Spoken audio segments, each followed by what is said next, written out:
and broadcaster, and making his debut tonight, Angus Parsad-Wyatt, who's Chief Executive of ConservativeHome and a Conservative local councillor in Hertfordshire. Well, so much to talk about tonight. 0345 6060 973 is the number if you'd like to ask our panel a question. You can text 84850. Say, Alexa, send a comment to LBC, and you can watch us on Global Player. Quite like to have a little discussion about the by-elections that are taking place tomorrow. Of course, you'll be able to listen to me from 1 o'clock on Friday morning for the LBC by-election results special. Jackie Smith will be joining me, among many others. The inflation rate has fallen. What impact is that going to have on the economy? Rishi Sunak's 5 pledges are apparently back on track. That's what it says here. Are they? And Tory MPs have hit out at Coutts Bank over its reasons for closing Nigel Farage's bank account. And Just Stop Oil campaigners compare oil and gas companies to a leading Nazi. That's nice of them, isn't it? 0345 6060 973. Call 0345 6060 973. Tweet at LBC. Text 84850. Cross question with Iain Dale. This is LBC. James in Chelsea has our first question. James, hello. Hi, yeah, good evening, Ian. Good evening, panel. My question is simply, how devastating will it be for the Conservatives if they lose all 3 by-elections tomorrow? Well, I want you all to give me a prediction on each of the by-elections to start off your answers, and then answer James's question. Joe? Well, I'm not going to give you a prediction because I think it's up to people to make their decisions today, isn't it? But what I will say is it's midterm. It's a tough one in all 3 by-elections. And clearly, you know, the challenge is that by-elections happened for a reason that people maybe think, you know, it shouldn't have happened. And so for that reason alone, I think it's going to be tough. Well, 2 of the seats have got a Tory majority of 20,000 or thereabouts, so it shouldn't be that difficult, should it? I mean, we all know by-elections are never a predictor of what comes next. You know, there'll be people who will stay at home because they just don't think there should have been a by-election, and there'll be people who want to sort of send a message, but come a general election, they may well vote differently, so I wouldn't like to predict. OK, well, to James's question, how devastating would it be if the Conservatives lost all 3? Well, it could be massively disappointing. Devastating, I think, no, because, you know, this is a moment in time and, you know, clearly we've seen Rishi is managing to sort of get inflation down, and some of the key things that need to happen are starting to happen. So, you know, we're on the right trajectory, but I think it's tough at this moment in time. Ruth? I think the idea that it would be tough to hold seats that had a 20,000 majority, that one, Uxbridge, the Labour Party, hasn't won since 1966. That's only got 7,000, so but Labour ought to win that. But we've not held the seats ever, well, since 1966. Selby and Ainsley, we've never held. And in fact, we would need an 18% swing. It would be the second largest swing that the Labour Party's achieved outside of government. It would be an extraordinary achievement. As far as I know from people on the ground, all of these elections are still very, very close. Given the scale of what we've got to overcome, that's no surprise. But if I were, I mean, not Joe, because Joe, you know, for hands up, Joe's actually my member of parliament. Because of course you used to represent a Stoke seat, didn't you? I did. I represented the neighbouring seat, and now I live in Joe's seat. And my partner is contesting the seat at the next general election, so I'm quite invested. But just a bit. But if I was seeking to be Joe's successor from the Conservative Party, I'm not sure I'd want to get out of bed. We're on average 21 points ahead in the polls. It looks like the seats that we've had majority that we've never been able to win before are in play. That's got to be very, very concerning for the Prime Minister and members of Parliament around him. And I think why this would be devastating is they walk into recess, a period where they're not together, with very dejected members of Parliament if they lose all 3 seats. It's not given by any stretch. These are huge majorities to overcome, but I'd be really worried if I was the Conservative Chief Whip walking into recess right now. Well, the former Conservative Chief Whip is our first guest on the by-election show, Chris Heaton-Harris, tomorrow night.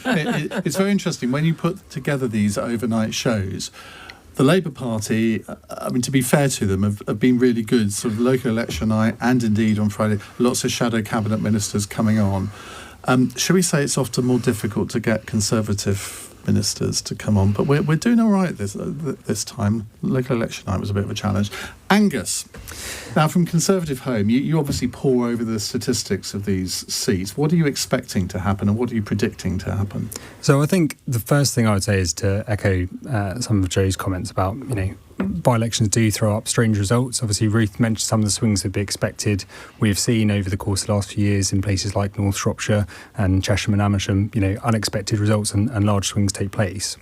They are not always an indicator of how those seats would vote in a general election. Obviously, the question on the ballot paper is very different because come Friday morning, the Prime Minister very unlikely will have changed. The government won't have changed. Things will remain as they are. But going into a general election, that will be a very different picture and people may choose to vote differently.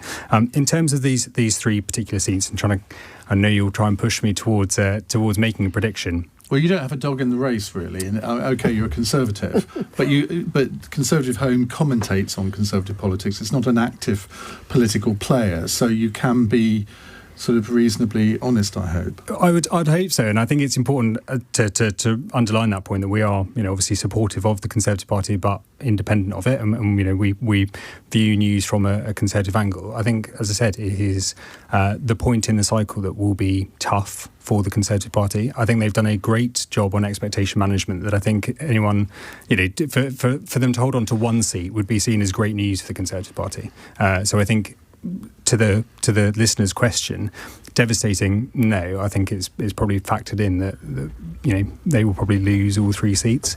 The caveat, do you think they will? The caveat I would put on this is, so Lord Ashcroft, who's the proprietor of ConservativeHome, he did some polling. He's done two sets of polling. One poll back in June before Boris actually resigned, which looked at polling in Uxbridge and suggested that if Boris Johnson was the candidate in a hypothetical by-election, he could win it.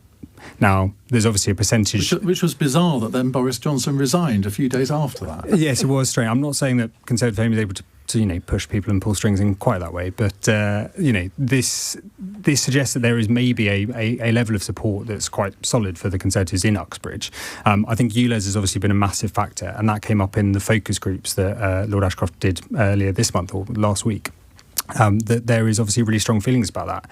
And I think, we were talking outside earlier about how, as we see people or seats starting to select candidates for the next general election, you're seeing a lot of local candidates get selected. And I think that local factor shouldn't be undermined. And I think when you are looking at the two candidates in Uxbridge, the Conservatives have got a local Hillingdon councillor and the Labour Party have got a councillor from Camden. And I think that's been coming up on the doorstep and coming up in that focus group as well. So I think Uxbridge is the sort of unknown. I think Selby should be winnable for the Conservatives, but I don't think it will be. I was in Somerton and Frome on Saturday, and despite the fact they've got a good local candidate and are running a great campaign, I suspect that's a hill too far to climb. Ajmal Masroor, I mean, again, you don't have a dog in this fight. You can look at it from a sort of a lofty ivory tower. Are you as fascinated by by-elections as those of us in the Westminster bubble? Especially being an imam, I think I can occupy the lofty tower from a bit further up. Right? Yeah, probably up in the sky. So, premonition I think it's going to be 1-1-1. That's exactly my prediction too. Yeah, so I'm feeling that. How do I think about by-election? I think the Uxbridge by-election is 2 years overdue. Should have happened a long time ago. Remember last cross question I had with you, where this absolutely hilarious... They all merge into one for me. We had this hilarious conversation about Boris Johnson's fate. And I said, let me see if God is speaking to me. And I said, yes, he's going to go very soon. And obviously I had to wait 2 years or 1 year before he left. By-election is also an indication of where the country's communities or population's pulse is. And this indicates where we are all together very frustrated with the onslaught on our public services, on our basic trust in politics and politicians, sleaze, corruption, all sorts, really exhausted. I feel battered. I feel flawed. And many people I speak to in my congregation say the same thing. They say, do we really want to vote anymore? We don't trust people anymore. So I think these by-elections would hopefully... So the stay-at-home vote could be quite important in each of these by-elections. And I was listening to this conversation on LBC, and a lot of people were talking about how they should be, and they would be tactically voting. They're calling on the Labour Party to not contest as vigorously in areas where Lib Dem could win. And the idea is to get the Tories out. That's the common theme that I was listening from public.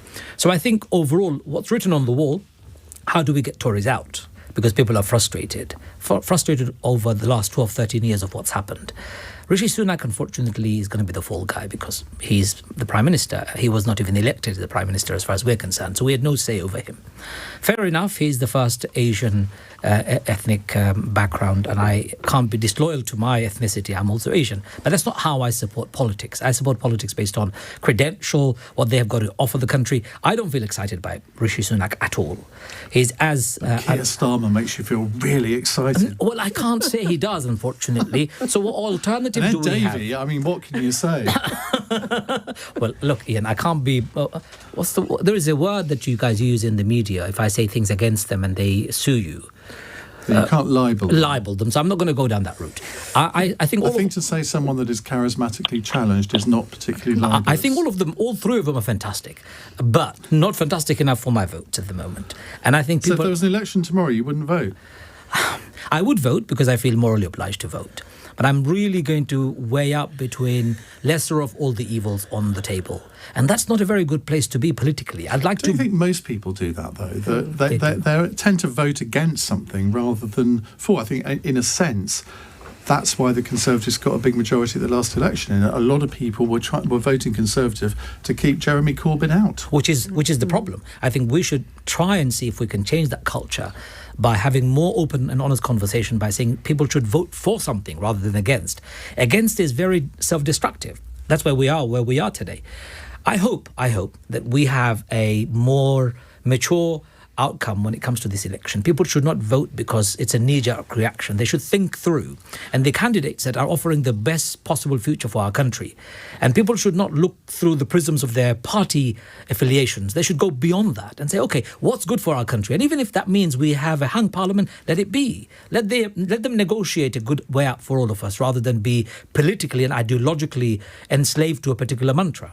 That is quite depressing, though, if you think about it, because I think all elections are won and lost partly because of the party leaders. And if we're sort of all nodding our heads and agreeing that we've got three party leaders who are charismatically challenged, and this I never said that. No, I know you didn't, but I think secretly you'd probably, if the microphones were off, you'd probably all agree with that. Well, there was no opposition from my friend here. You didn't say, yes, I know, actually, I was going to, and then thought I shouldn't interrupt you. I think that I completely agree, by the way, with what you just said about making sure that people have something to vote for as opposed to vote against. It was very easy for me at the last general election because my name was on the ballot paper and I got to vote for me, and that is always an easier thing to do because I always agree with me. But you're right in terms of the fact that this is hard politics, and actually the world in which everyone's living through is really difficult now, and we need to bring back some hope to politics. We also need to bring back some fun to the political space. It's a very serious time, but our leaders need to give us something to smile about too. They need to do what I did last night on the programme and play the Shake and Vac advert. That brought everyone's face. There are certain politicians that might be able to get away with it. I'm not sure that that's going to be Rishi's necessarily a good move for Rishi. I should have asked, are you looking to stand at the next election for Labour? I can't stand. I'm a member of the House of Lords. Of course you are. Just pretend I didn't ask that. I can't even vote at the next election, which my other half thinks is hilarious, the things that I will do not to have to vote for him. I would stand weird, isn't it? I would stand quite happily. Would you? Yeah, because I think it's a good time. I don't know for whom, but I would for myself. For conviction politician. An independent. Look, in this country we don't have much of an appetite for independent politicians. We know that from history. But we really need to get what we were talking about earlier on, conviction politicians rather than career politicians who are like Teflons or, I don't know, Coke in a party. They just swing in every direction. They can if they want to, but that doesn't do good to the country or the nation. Right, let's go back to James. What are your predictions for tomorrow, James?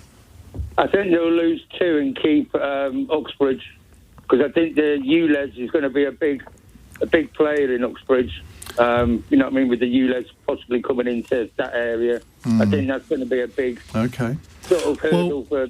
Yeah. Listen, we're going to have a longer discussion on the by-elections after 9 o'clock, so do stay tuned for that. And as I say, tomorrow, well, it's not tomorrow, it's actually Friday morning from 1 a.m. I'll be on air looking at all the by-elections for 5 hours from 1 a.m. with Jackie Smith and lots of other people too. So do tune in for that if you can stay awake. We'll keep you awake somehow. I'm just feeling sorry for you. No, don't feel sorry for me. Why would you stay awake? I love it. Well, I'd better stay awake, hadn't I? 17 minutes past 8. This is LBC.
Cross Question with Iain Dale on LBC. Text 84850.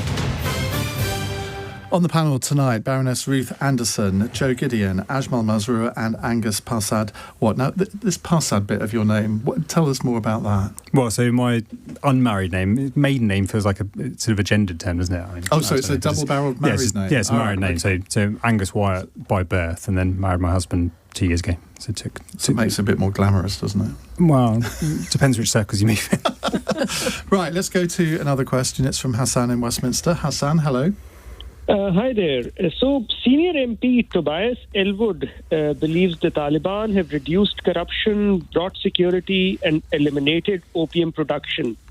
Should we engage with the Taliban as a legitimate government and also release the $7 billion of Afghan central bank funds that we have frozen? Ajmal Masroor. I knew you were coming in my direction. Well, there was reasons to come to you first and also to Angus, but I chose you. Thank you. You're very kind. Firstly, I have never supported Taliban. Ideologically, well, I'm glad we've got that out of the way. Ideologically, I remember when they were in power last time, I was very... I've done many interviews saying that this is not Islam, the one that I subscribe to, and the one that I preach from my mosque. This is interesting, though, the caller's question, which is that actually Taliban has reduced the opium production substantially, and I've seen that report, I've read it. How they've done it is obviously something that we need to look. America and Britain bombed Afghanistan for 20 years in order to get rid of Taliban, only to give Taliban power back. And then day after day being proven that their policies were not working locally, were not welcome locally, and it was very destructive. Opium production went through the roof. So what is it that Taliban have done that has made substantial reduction in the opium production? That's one thing. But then also Taliban has done other things that has caused a major problem within the country. Education of women, many other things that they're doing, which really is bizarre, to say the least. I have friends who have spoken to the education minister in Taliban saying, why are you doing this? This is not Islamic. This has nothing to do with Islam. We've got to separate Afghani local culture from the global Islamic culture. While Islam says these kind of practices should not be tolerated, local Afghani culture is very different. It's very strongly dominated by men, and women should obviously stay at home as far as they're concerned, not to be going into these kind of places of education, etc. Even if I scream from the rooftop or minaret top and say what you're doing is Islamic, they will not listen. And we've got to really look at the sufferings of Afghanistan and Afghani people at the back of it all. Our policies have failed. Our invasions have failed. Our bombings have failed. Subjugation of Afghani people have been proven to have been absolutely grotesque in every way possible. If Taliban is going to bring some sort of normality, and they're now the government, isn't it possible that we should start discussions and negotiations? And other nations are doing it. We did it with our IRA. We're doing it with other people that we don't like. For example, Saudi government breaks all human rights records, left, right and centre. We sell them arms. We are in cahoot with many other Middle Eastern governments who do more evil things than Taliban have done. So for the sake of politics and for the sake of the people of Afghanistan, since Taliban is in power, I believe we should negotiate with them. We should start discussions with them. We should relieve and release the money that people of Taliban rightly have access or rightly have their ownership to, and support them in growing. Maybe one day they will fall flat on their face and people will vote them out. But until then, we can't be going around, and our failed policies have shown we cannot implement it, and that is to impose a regime on a people. Well, we can isolate them. What good would that do? Well, it might make them think about some of the policies that they're implementing. But hasn't done it. We've bombed them for 20 years. Hasn't changed them. When they were in government last time, we isolated them. I believe Afghani culture is very unique and very, very strange. Many other huge heroes in Alexander the Great and others have been quoted as trying to conquer Afghanis, but they couldn't. Afghanis have this thing within them. So what do we do and how do we work with them? I would like to work with them. I'd like to see the generation of elders who rule today. Work with them and say, OK, we're happy to negotiate with you. We're happy to even pump money into the country, but you will allow women to be educated. Would we say the same thing to the Saudis? We will buy you weapons. Could do. We will buy you. If we are consistent, then Afghanis will listen. Well, we sell them weapons, we don't buy them from them. We sell them weapons and we buy their oil. Would we say that to Saudis? If we do that, then Afghanis would listen to us. Well, we have actually said that we want the Saudis to modernise, and to an extent, to a very small extent, they have. But just before I go to the rest of the panel, what do you think of a Tory MP that makes a video that is then retweeted by the Taliban? I mean, it defies belief, I think. He must have said something that the Afghanis love. The bottom line, Ian, is that we have got to be consistent with our foreign policies. For too long, successive government in Britain, it's a colonial thing, I'm afraid, and it continues today. We are following unethical foreign policies that actually blows back on us, and we are really suffering. Iraq, Afghanistan, our policies in the Middle East, North Africa, it hasn't worked. It's about time we reorganise. It hasn't worked, but if you think back, and people often forget this, the original reasons for going into Afghanistan, I think were absolutely 100% bang on. The fact that it all went wrong after that, fine, I'll agree with that, but that there were perfectly valid reasons for doing that. But they found Osama bin Laden in a village in Pakistan, not in Afghanistan. Well, they didn't know that at the time, But then they bomb a nation up for 20 years only to discover the guy's in a different country. It makes no sense. Well, he may not have been in a different country at the beginning. I don't know that, nor do you. So we're assuming. But on the basis of Al-Qaeda were based in Afghanistan at the time. Al-Qaeda bombed the Twin Towers. And if you're seriously telling me that George Bush, as President of the United States, should have shrugged his shoulders and not taken any action against Al-Qaeda, we're going to disagree on that. But didn't we take the action in Iraq because of that? Iraq is a different story. That was illegal, right? I'm not sure it was illegal. I think it was unwise in retrospect. But anyway, we can't rehearse the whole of the Middle East politics over the last 20 years. True. Ruth? I'm going to very much disagree, I'm sorry. I think Tobias's interventions were offensive and ludicrous this week. I don't understand someone who I actually have a huge amount of respect for, and who has been a strong voice on international relations and defence as chair of the Defence Select Committee. I have no understanding of what he thought he was doing, especially line by line. BBC Verify have gone through, sorry to cite the opposition, but have fact-checked everything that he said, and actually opium production's up 20% since the Taliban took over a year ago. There are so many different parts of this that I want to put on record, but I run a freedom of expression organisation. I publish the work of dissidents who are both in Afghanistan and who are outside of Afghanistan. I have an event tomorrow evening featuring the work of Afghani journalists who have been persecuted, the women who have not been allowed to be journalists. I think this is just abhorrent. Next week, on the 25th of July, all beauticians are to shut up shop in Afghanistan. That may be a small thing, but that's because that's something for women. This is still going on, and the Taliban are still affecting every part of women's lives. Education is simply ceased. And the idea that I would love to sit down and negotiate war, the threat of power gets you so far, but actually everything is resolved ultimately by conversation. But when the UN can't even send people in to support people because women are not allowed to be sent in to Afghanistan as for development workers, then there is something very, very wrong. This is not a normal government.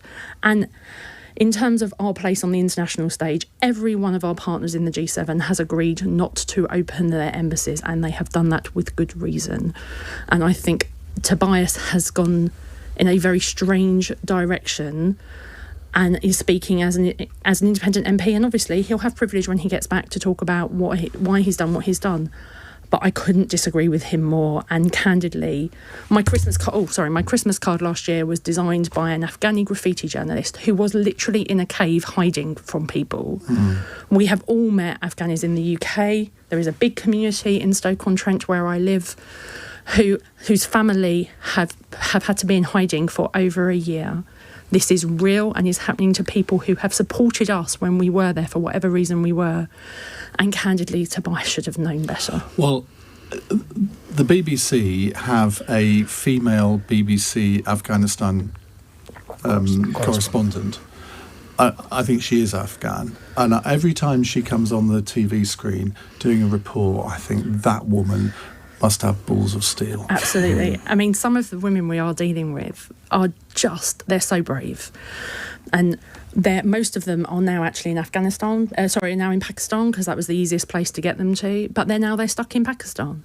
They can't go back to Afghanistan, and we can't get them anywhere else. And the people who continue to write about what's happening in Afghanistan, it is why media freedom is, when we talk about freedom of expression, that's what real freedom of expression is. You both have had a very long freedom of expression, which means we haven't got time to go to our other panellists before the news. So we're going to go to the news, and then we'll come to Angus and Joe in just a moment. It's 8:30 on LBC. Time for the news headlines with Charlotte Morgan. It's hoped today's fall in inflation will ease pressure on mortgage rates. The Consumer Prices Index dropped to 7.9% in June, driven largely by cheaper fuel prices. It's understood British banks will be told to give customers 3 months' notice and an explanation of account closures. Nigel Farage claims documents show that Coutts, part of the NatWest Group, shut down his account after deciding his views did not align with theirs. And a review is recommending a financial award for veterans affected by the ban on homosexuality in the armed forces in the years before 2000. Olympian Dame Kelly Holmes, who served in the army and came out as gay last year, says the report is an historic moment. LBC weather, showers clearing for most tonight, a low of 7, largely sunny to start tomorrow with a high of 24. This is LBC.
UK. Cross Question with Iain Dale on LBC. We're talking about Tobias Ellwood's visit to Afghanistan, where he's tweeted a video. I won't say it's in praise of the Taliban, but it's certainly not really criticising them very much. The question is, should we engage with the Taliban as a legitimate government of Afghanistan? Joe Gideon. No, so I have to agree with Ruth. I think that there is a place for diplomacy, but certainly not when human rights are still so incredibly abused, and the role of women and women's rights in Afghanistan will have to change significantly before we can have any sort of productive dialogue, I believe. Angus. Yeah, not a huge amount more to add other than to agree with Joe and Ruth. I think, Tobias's comments are severely misjudged. I think it's very surprising to hear the chair of the Defence Select Committee come out with comments like that. I think quite aside of the situation facing Afghan nationals in Afghanistan, obviously Tobias is a member of the Parliament in the United Kingdom. He represents a community which will presumably include some people who have come over to the United Kingdom under the Afghan resettlement scheme. And I think for them to have been fleeing the Taliban in that way, to come to the UK and to hear their Member of Parliament, or, for other people around the country to have heard a UK Member of Parliament come out with some of those comments, I think is really a sad state of affairs. Do you think he should be removed as Select Committee Chair, the Defence Select Committee Chair? I wouldn't be surprised if it happened. I mean, how would that happen? Would it be the committee voted him out? No, it's got to be a vote of the House. Has it? It's a vote of the House to appoint. Well, you should be lucky that the House has risen today, I suppose, for the summer break. Hassan, thank you very much for that. Now, a text question from Simon in Montrose. Do you think Keir Starmer will do a U-turn on the two-child cap for child benefit during PMQs today? Rishi Sunak said he welcomes Keir Starmer's newfound support for our policy. The latest U-turn, isn't it? Do you think there'll be another one, Ruth? I don't think it's a U-turn. I think that we're having to look at what is the reality of the economic situation we may well inherit after the next election. Having said, because of the mess that has been created. Having said so that... why vote Labour then if you're just going to adopt Tory policies? So I hadn't finished. And there is a big difference. And you're right, and it comes back to the first conversation actually about giving some hope. We're going to have to look at everything in the round. We're going to have to look at about a package of support for to beat child poverty. And all you've got to do is look at our record in government. When the Labour Party was last in government, we halved child poverty because it's an important part of our value set. So, but this policy increases it? Well, this policy was an abhorrent policy that I voted against when I was Member of Parliament. So it's not like I would be supportive of it. However, we've got our National Policy Forum and the first steps to our manifesto happening this weekend. And that has to be a level of pragmatism about it and about making sure that every policy that we're bringing in, most of which actually are tangible policies for families, will have to be looked at in the round, and that will now be part of the conversation, and that has to be the case. This is becoming like Animal Farm, isn't it? They looked from man to beast and beast to man and couldn't tell the bloody difference. Well, obviously, I think that's complete nonsense. Keir Starmer has, even over the last 4 years, I don't think anyone could have foreseen the mess that the Conservative Party were going to get the economy into and what we might inherit. We still don't know what the state of the economy is going to be, but what we do know is that growth has flatlined, that inflation is still ludicrously high and interest rates are through the roof. And while I see someone shaking their head at me, the reality is that in comparison to other G7 economies, we are performing worse than all the others. So on that basis, there is a huge deal of reckoning we're going to have to do. This is going to be a very difficult period of time, but we will do everything that we can to support people. Angus Parsad-Wyatt from ConservativeHome. Yeah, I mean, I'm shaking my head really slightly on the economic picture, which is... I think the position that Keir Starmer has put forward on the two-child policy and maintaining that, seemingly at odds with the majority of his party and members and voters, I think is the first step in the realisation of the Labour front bench that actually it's not easy governing. And I think a lot of the issues that the government today are facing and that the government after the next election will be facing are not necessarily all because of bad Tory policies, as Ruth and others in the Labour Party like to point out. But we went through an unprecedented pandemic. The Conservative Party and government were extremely generous in the support that they handed out through furlough and other schemes. And eventually that money has to be paid back. And that pushed inflation up to an extent. On top of that, you had the war in Ukraine, which also pushed up energy bills and food prices as well. And I think if you look at governments around the world, of all parties and persuasions and wings of political factions, I think you will see that this is just a challenging time to be in government. And I suspect the Labour Party is slowly starting to come to the realisation that winning the next election may not be all it's cracked up to be. But Ajmal, this comes back to your previous point, doesn't it? Where if people are almost willing to stay at home and not vote, political parties have got to give them a reason to vote. And if the opposition just sounds like parroting the same policies as the government, then people again think, well, what's the point? They're all the same. There's no clear red water between the Tories and the red water deliberately, because we expect there should be some sort of a left-wing programme. It doesn't have to be extreme left like we saw in the previous leadership. It can be centre-left. Tony Blair's time, I don't like Tony Blair particularly, but there was a programme that excited the community and the country, and people came out to vote. Don't say that again, because Ruth gets very angry if you say you don't like Tony Blair. Oh, I'm really sorry. Yes, because I really love Tony. Oh, I'm so sorry to say. It's all right. I mean, I like it. That's very good. She comes out in hives. You've done my reputation no good. I also don't care. I think I have a very bad track record of talking against Tony Blair. I even called him a war criminal. But hey, I was in Parliament and he put his hand out, and I said, I don't shake hands with a person who's got blood on his hand. You didn't? I did. I said, I'm not shaking your hand. I think that's a terrible thing to do. I'm really sorry from a man of faith. Because you're a nice guy. I'm supposed to be, but not with murderers. I'm so sorry. I can't do it. You're supposed to have forgiveness. Yeah, but he hasn't asked for forgiveness. If he stood up on the podium and said, I'm really sorry, I've got it wrong, forgive me, well, I would look at him a bit differently. But he was arrogant, going around thinking a bit of samosa would win my vote. What does he think I am? Anyway, let's keep Tony Blair out of this discussion. It's 16 years since he left office, and we're still talking about him, which says a great deal. But it's 32 years since Margaret Thatcher left office, and everything is still her fault, apparently. I'm told. Joe? Yeah, can we talk about the two-child policy? And so I was in the chamber this morning, and it was really interesting to watch the faces of the entire Labour group behind Keir when I think it was the SNP spokesman raised this. Clearly he doesn't have the support of his party. Clearly it's a very uncomfortable position to be in.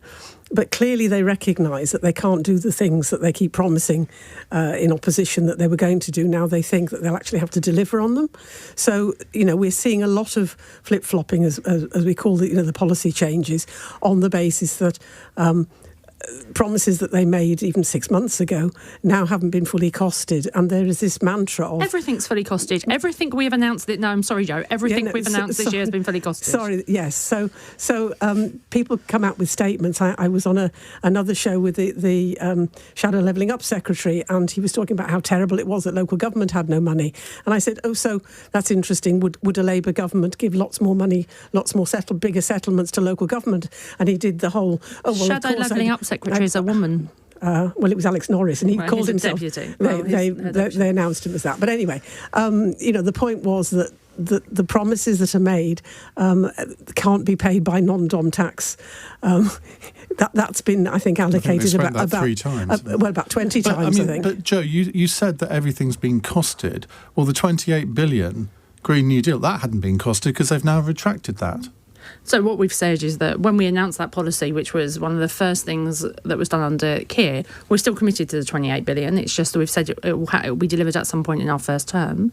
We won't be able to do it from year one, because when we announced it, we weren't in this state of economic mess. We had not had the mini fiscal event that nearly crashed the economy. Interest rates had not gone up 13 times in 18 months. So that was a very, very different economic environment we'd inherited. And if you want us to say that the world has not changed and therefore we shouldn't change with it, then that isn't realistic politics, and we would be offering false hope to people. What we've got to give is a level of pragmatism and realism about what the world should look like next. And we have to give and which is why Keir Starmer's missions give an indication of where we are taking the country and where we want to take the country. Didn't you say there was no U-turn earlier on? I said the flip-flops things was nonsense. It's not a but it's also not a U-turn. That's what we call U-turn. No, yeah. But what I've just said is there's 2 parts to this. First of all, there has been no U-turn because we've made no commitment one way or the other since the last general election on that policy. But more than that, our manifesto process starts is confirmed this weekend. So there is no actual, outside of the commitments that we've made in the run-up, which have been very clear over the last year. There has not been a flip-flop this year. They've been very, very clear this year. But in Nottingham on Friday, the process starts with the negotiation of our manifesto, and we negotiate our manifesto. And I think that's a brilliant thing. But I think one of the conversations we had earlier on, if we want to give hope to the voters, we've got to be honest politicians. We've got to be politicians of conviction. We've got to tell people, actually, guys, we've got that policy wrong. We're going to change that and make it right. That's nothing. There is nothing wrong with that. And when politicians try and hide that using flowery language and try and say it's not a U-turn and it's not going to be a U-turn, I think you lose the confidence in the voters. I'm not against U-turns. This is fantastic. We all change our mind. Just say to the public that we've changed our mind. The economic reality is not the same as before. Really sorry we can't do that. Maybe in 10 years' time we'll look at it. Well, to be fair, that's what they did say. That's exactly what we said. U-turn, but admit that and then say we're going to revise it. But then you can't say you're going to deliver any number. You can't say you're going to deliver any number of policies, and there's a clear commitment. I mean, every time I listen to a debate, it's Labour would do this. Every time I go to an event, there's a whole load of promises about green revolutions and everything, but there's no costing behind it. So when you say we need, anything we promise is fiscally responsible and it's being costed, the mantra doesn't seem to match the reality of what I'm hearing on a day-to-day basis. And it would be unfair to attack Labour only. Conservatives are colossal when it comes to breaking their promises, including our European Brexit. Come on, look at the promises that's been made and where we are. I know you like that topic, Ian. Avoid that. Rick has a follow-up text question on this, which we need to deal with very quickly. Should Labour just do a Boris Johnson, said no one ever, and promise 40 new hospitals and thousands of new police officers and medical staff and then deliver absolutely none of the promises then? That would be better, I suppose. Well, they have delivered the extra police officers. That's an indisputable fact. But, the basic point is promise the earth, and then you don't deliver it, but people don't really remember. I'm not sure that's the kind of cynical politics we want, is it, Jo? No, it isn't. But they don't. People don't know what you do deliver. So when we're talking about NHS reforms and additional funding, we're delivering 160 new community diagnostic centres at a cost of 2.3 billion. We're delivering 50 surgical hubs. So all these things are over and above the 40 hospitals because the world has changed. The world changed with COVID.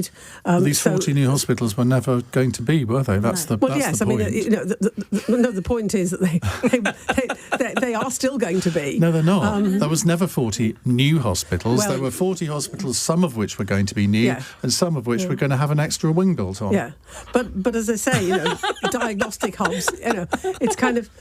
It's right, Boris is gone. You don't need to defend him anymore. I think it's kind of semantics of, semantics of a hospital is not a hospital. No, the point is... It's hospital capacity, isn't it? It's extra beds. They don't say that we're going to build a new hospital. It's hospital wing with the word wing chopped off. Yeah.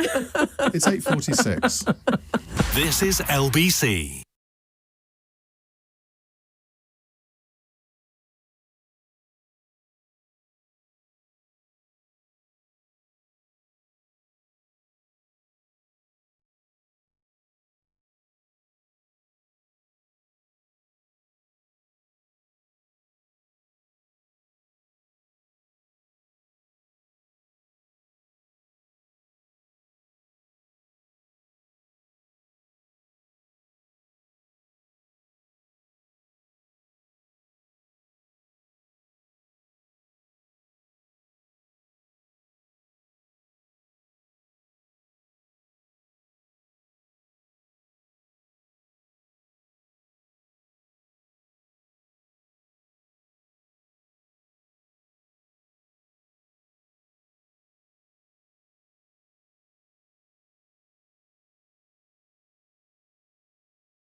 yourself.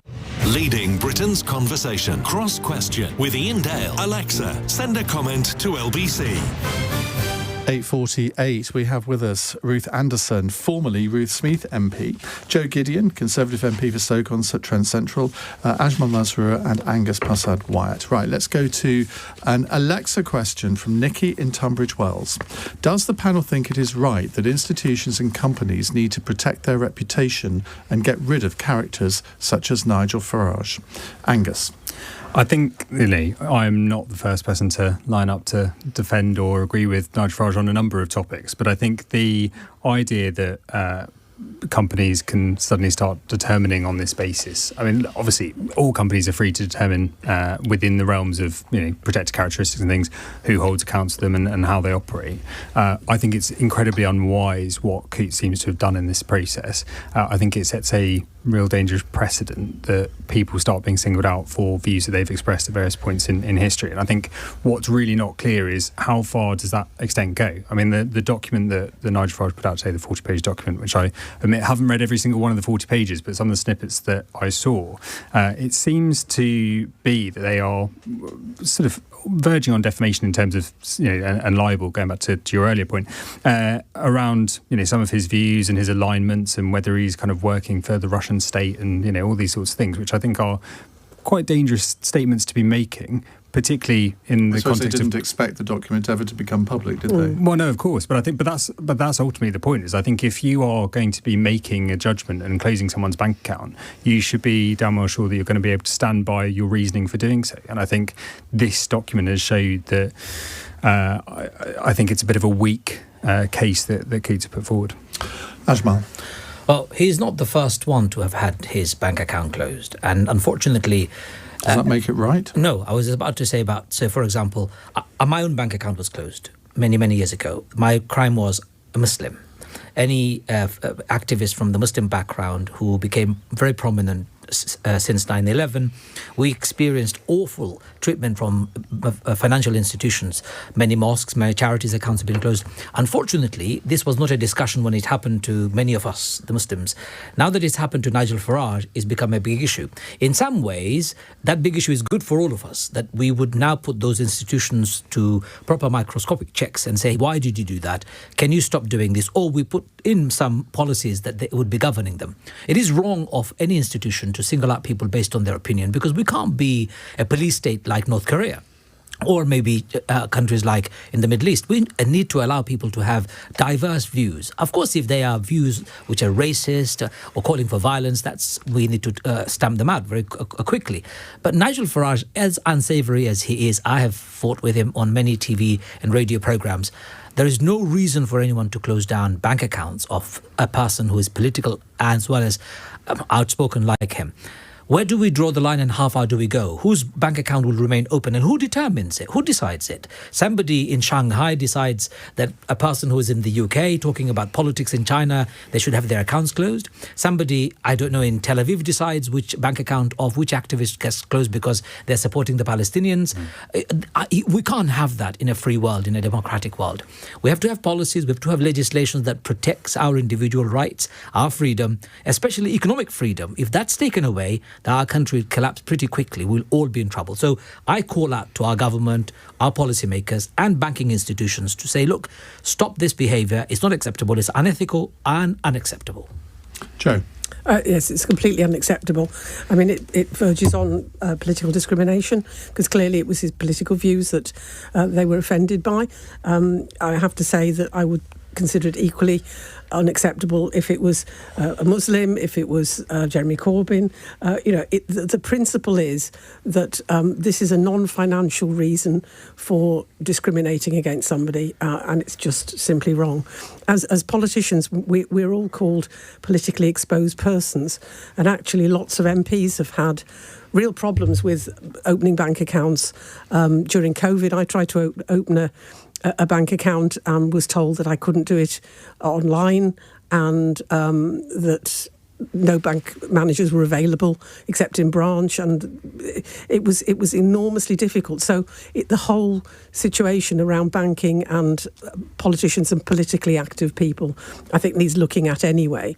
But the principle is surely that banks are there for their customers, regardless of any. Being a politician is not a protected characteristic, but having political views surely is not against the law in a democracy. Ruth?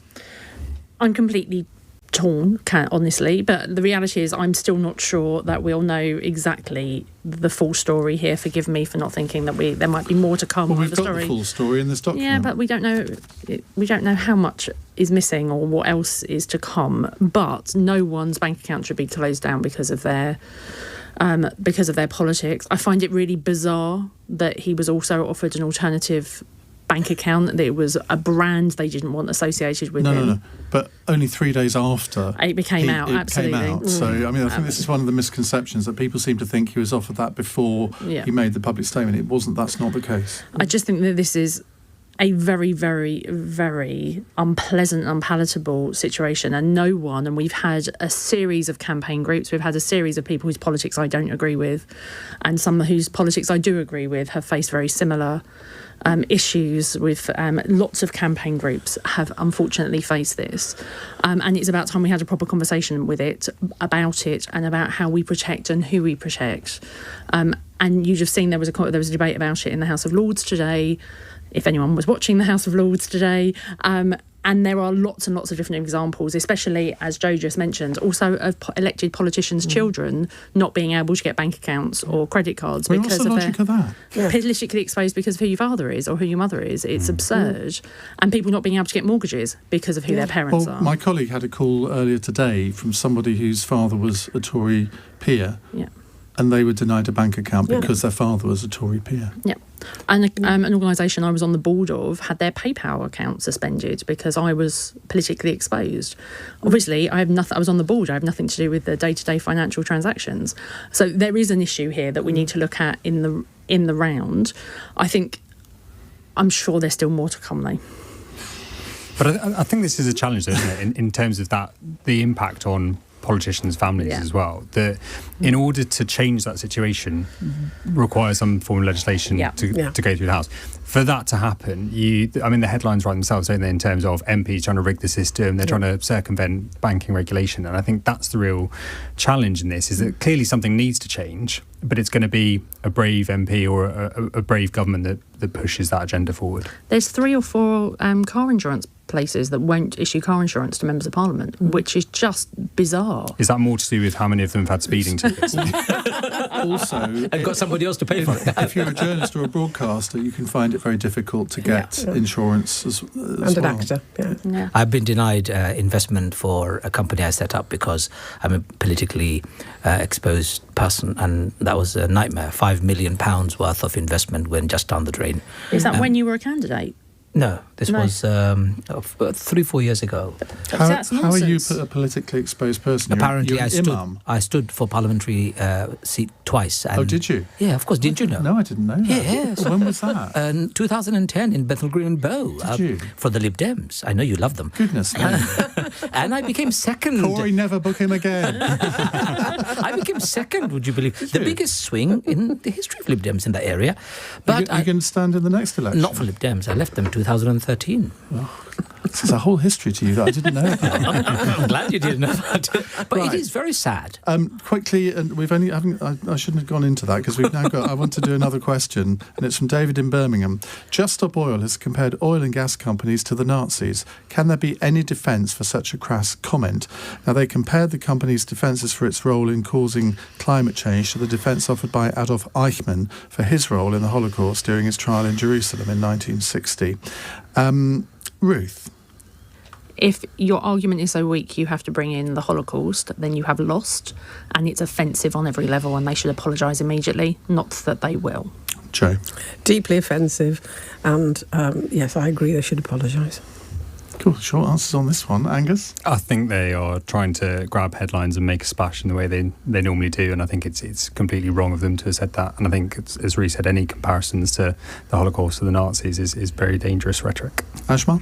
And complete destruction to the entire argument, isn't it? We're trying to win over people. This just loses the whole argument. Strawman argument, really silly, and they should apologise. But that's what they do every day of the week with their protests, isn't it? There is an element of stupidity in what they're doing, and I think we should all stand up and say. But there is also a denial on the part of the rest of us about the danger of the climate change that we're facing. 47 degrees in Italy? I can't believe. I didn't think in my lifetime I would ever see that. My wife goes to Spain very often, and she's just cancelled, saying, I can't go at 45 degrees. Do you know, we have just booked a few days to visit friends in Spain at the end of August, and my partner said to me last night, said, you know, if it's these temperatures, I just cannot go, whereas I love the heat. Well, what are we going to do about this? The climate change is real, and it's going to... You know, my parents come from Bangladesh. Half of Bangladesh would go. Half of London would disappear. Yeah. Many countries that we love would disappear because of climate change. Something has to be done, and if the politicians are going to be ignoring it, or we're not doing... But they're not ignoring it. This is the point. No, sufficient work we're not doing, or our promises are not working hard. But, of course, it doesn't give them justification for behaving badly.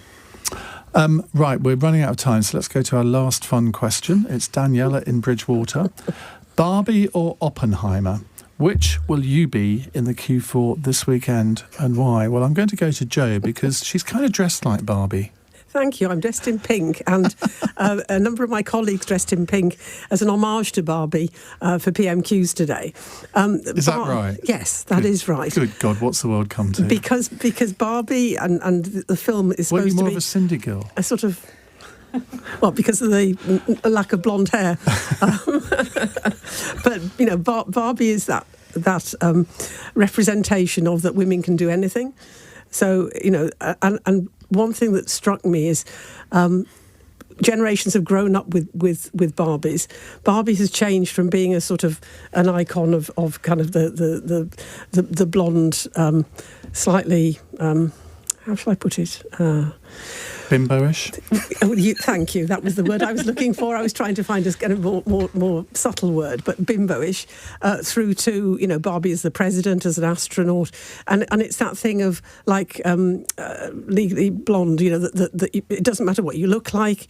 It doesn't matter that you can look sort of feminine and bimbo-ish, but you can still be a president. And I think it's great that you've now got Barbie dolls with disabilities. So, you know, they produced one with Down syndrome features, so that people felt included.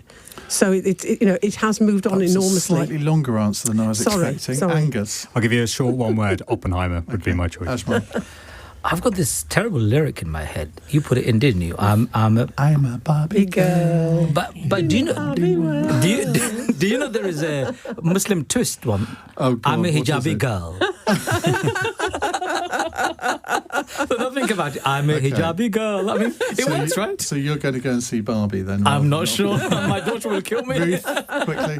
Very quickly, Oppenheimer, but Barbie's been banned in several countries. So for work, I'm going to have to watch Barbie too. You wouldn't catch me within a few miles of a cinema with that on. You would look very good in pink. Ruth. Less of the stereotypes, Ajmal, thank you. So sorry. Ruth, Jo, Ajmal and Angus, thank you very much for joining us. Now, we're going to return to one of the subjects that we talked about in Cross Question in just a moment. We're going to preview the 3 by-elections. We've got reporters in each of the seats. They'll be with us on Friday morning, giving us the results. They've been testing the political water, but I want to test the political temperature with you. I want your predictions. Do you think the Conservatives might lose all 3 seats? If not, why not? And what do you think the fallout would be if they did? Because normally, I mean, it's often